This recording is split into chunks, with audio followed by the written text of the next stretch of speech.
જોઈ રહ્યા છો સ્વાભિમાન ભારત।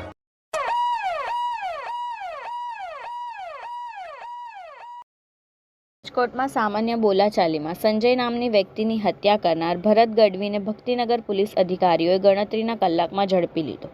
ભરત ગઢવી પર અલગ અલગ પોલીસ સ્ટેશનમાં લગભગ 22 ગુના છે। મહિમા સત્યકુમાર, સ્વાભિમાન ભારત।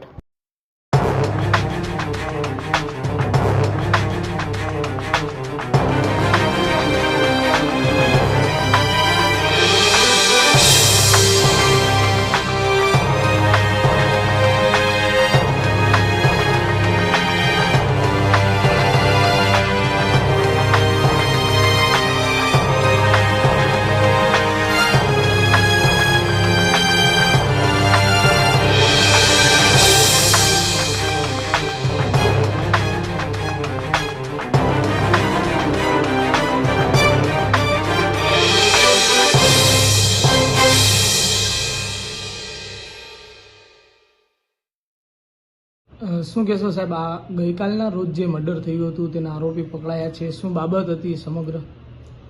આ ભક્તિનગર પોલીસ સ્ટેશન વિસ્તારમાં સંજયભાઈ મારડિયા છે એ પોતાને ઈંડાની લારી પર ગયેલા અને એ દરમિયાન ઈંડાની લારી પર આ કામના સામાળા છે ભરતભાઈ ગઢવી એમને ઓળખતા હતા અને એ બાબતે બોલાચાલી થતા અને ગઢવી લોકો ફાટી ગયા છે એમ કહીને વાતચીત થઈને એમાં ઉગ્ર બોલાચાલી થઈને એના અનુસંધાને આ કામના સામાવાળા છે ભરતભાઈ ગઢવી એમને પોતાના નિફામાંથી ચક્કુ કાઢીને એમના પેટમાં મારીને ઈજા કરેલી।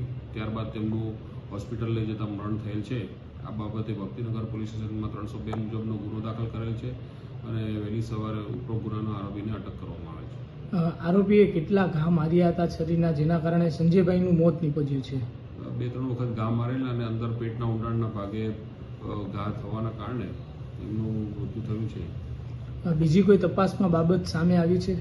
ઉપરોક્ત ગુનાનો આરોપી છે ભરત ગઢવી, એ અગાઉ પણ ઘણા ગુનાઓમાં સંડોવાયેલો છે, એ બાબત ધ્યાનમાં આવેલી છે। આરોપી અને જે મૃતક છે તેની વચ્ચે કોઈ સંબંધ? આરોપી અને મૃતક વચ્ચે કોઈ એમ સંબંધ નહોતા, પણ એકબીજાને ઓળખતા કોઈ